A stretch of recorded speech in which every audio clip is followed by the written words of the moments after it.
तभी मैं कहूं मुझे भूख क्यों लग रही है, क्योंकि 3 दिन से तो कुछ पाया नहीं है। अब हम तो सह लेते हैं कब 1 सप्ताह तक भूख, इनसे सहन नहीं हो रही, इसलिए मुझे भूख लग रही है। माधवदास जी को तो दिखे नहीं ठाकुर जी।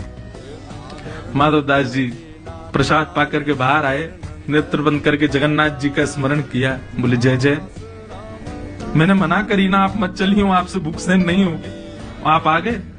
बोले कि अब हमारा विग्रह जगन्नाथ जी में बैठा है, लेकिन आत्मा से तो, प्राण से तो हम आपके संगी वृंदावन जा रहे हैं। और निश्चित मानो माधवदास, जब कोई जगन्नाथपुरी से वृंदावन जाता है ना, तो मैं एक क्षण के लिए उसके संगी जाता हूं, फिर आ जाता हूं वापस। लेकिन एक बार को कोई वृंदावन जाए तो मुझे इतनी रुचि लगती है कि मैं उसके संगी जाता हूं। माधवदास जी बोले अब क्या करें, आपको तो बार बार भूख लगेगी। अब तो यही हो गया कि माधवदास जी दिन में 8 बार भोजन कर करके पहुंचे वृंदावन। क्यों, ठाकुर जी संग चल रहे हैं।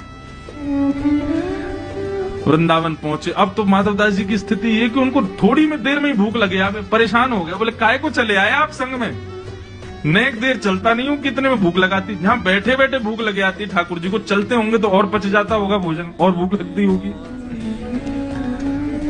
माधवदास जी वृंदावन पहुंचे।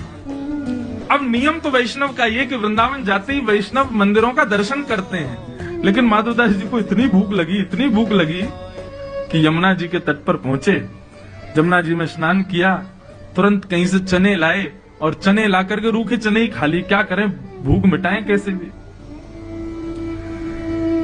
चने